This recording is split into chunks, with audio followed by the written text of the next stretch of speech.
Hello. So, this video is my response to the question, am I weak enough to serve? Which I think is a really interesting question. Because, I mean, I never thought about it as being a weakness and like any using your weaknesses towards serving. I feel like when you're serving, you're focusing on all the different strengths that you have. But as you think about it, am I weak enough to serve, is a really strong point that as I've been going on this mission trip and going through this journey, that I really need to consider and keep in mind. Because it's my weaknesses that gives me the openness to work with these kind of people in these different cultures. I mean, already I've met so many people who their concept and their lifestyle is so different than what I'm used to.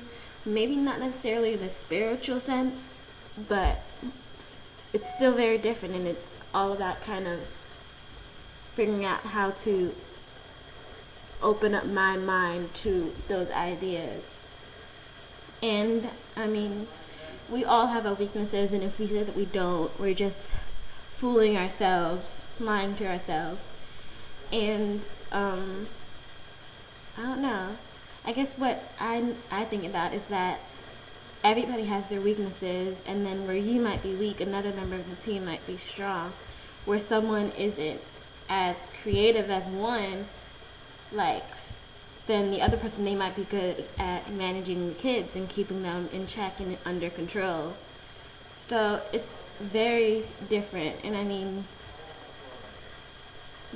I guess with weakness, it sounds so negative, but I think it's more about open-mindedness, more so than anything. And just realizing that we too have faults.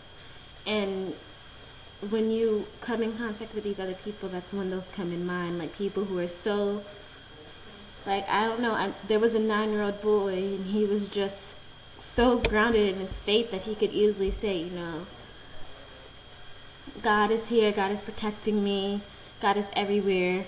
And it's an open mind to like have that new freshness of view, because if you let down your guard, you're allowed so much more to open towards you. And to be needy, I mean, so far I haven't really come in contact with any really poor people. They all seem to be about middle class. But then again, I could be completely wrong, but it hasn't been in contact. I think the main thing that's keeps coming is that we're coming in contact with all these kids who, they don't usually come to church on a regular basis. They don't really know that much about the Bible, but they still come to Vacation Bible School because they want to have to learn more about God and have fun while they're doing it.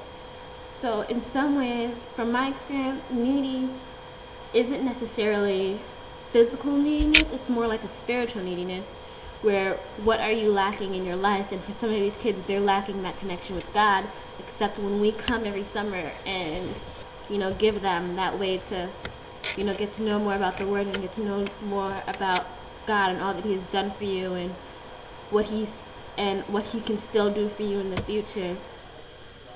So, and I guess a lot of things, just knowing how to make do with what you have. Like, I think that in America particularly, I mean, I've been overseas in the UK, but in America particularly, we have this habit of just spend, consume, waste, and it's just kind of a wasteful society. But in the UK, what I've seen is that so many people, they utilize all the different stuff that they already have to make different content, to make different, you know, to make different meals. Or even in the Vacation Bible School, when we were trying to come up with costumes for like the little pre-skits, we didn't have any fancy costumes like some places have, where they have a full costume that you order online, but they may be used with, like, you know, construction paper and glue sticks, just those simple things to make a costume. I mean, in Ireland, in Belfast, Ireland, we had the kids training to do this final skit at the end, where they like pretty much are just showing their parents and their friends and family all that they've learned over the course of the week. So we had one day where we were making props, and some of the props required, some props required a staff or swords or chains. And I mean, we didn't have like the monetary funds necessarily to go out to like a fancy costume shop and get play swords or like play chains or anything like that. But the kids had so much fun just spending that time to like make their own paper swords or to make like paper chains that they used, and it's just like taking advantage of what you have. And I think that's one thing that I personally feel like I'm going to carry with me for the rest of my life, that idea that I don't need to consume because there's always a simpler way and to like make do with what you have. And I guess that's where it comes, to where even if you don't have the monetary funds, you don't necessarily feel like you're in any desperate need because you get to be a little bit more creative. And I guess with my neediness, one of the questions that is in the prompt for this video is, in what ways are you needy? And I guess my neediness is my mindset. Like, I've been so accustomed to the way that I live and the way that I carry out my life. I have so often, like, even with my faith, I get into like this habitual pattern. It's like, okay, wake up every morning, pray before I eat breakfast, go out and do what I have to do, pray before every meal, pray before I go to bed, go to church on Sunday, go to church in the middle of the day, and I'm not really taking anything in. But through this experience, I realized that there's so many ways that you can find God everywhere and just apply Him in your life, not just in the habitual ways. There's new ways to reconnect with God that we might not even consider. And I've seen that through the kids that we work with, and just the fresh eyes that they bring when we're teaching them the lesson, and the excitement that they show, and just having fun with it. Like, I mean, sometimes as Christians we feel like, oh, we're Christians, we can't have fun with anything because we have so many rules and regulations. But there's so much that you can do within that you just need to be a lot more creative, like putting on the little skits that we put. I mean, one skit that was done was about Jonah and the big fish, and so the skit that they did ended up being, Jonah Bond, which is like, like James Bond but Jonah Bond. And it was so fun because, I mean, when they were creating, they came up with the story all on their own, and I just kind of guided them along. But they came up with the story on their own, and when you're talking to them, you realize that they really do understand what's going on.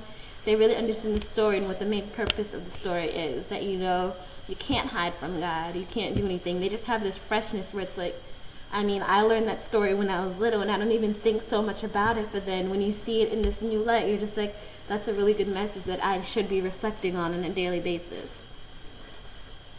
And it's just great. I mean, this trip has been amazing. I just can't wait to see what else is in store for the rest of this trip. So, just a few more days and then I'm going to be heading home. So, crossing fingers, pray that the rest of this just goes really well. And that I will keep an open mind where, like, because that is where I lack the need, where it's like I can be very closed-minded to how I'm used to living my life and not, open to, what other people's views. Because I always think, my way is the right way. And I mean, even though my way might work, there's other ways that also work just as well, if not better. So, just pray for that. And I'm sure that as this week goes on, I will learn so much more from these kids, and it will truly just be an eye-opening experience. That's it. I will try. Bye.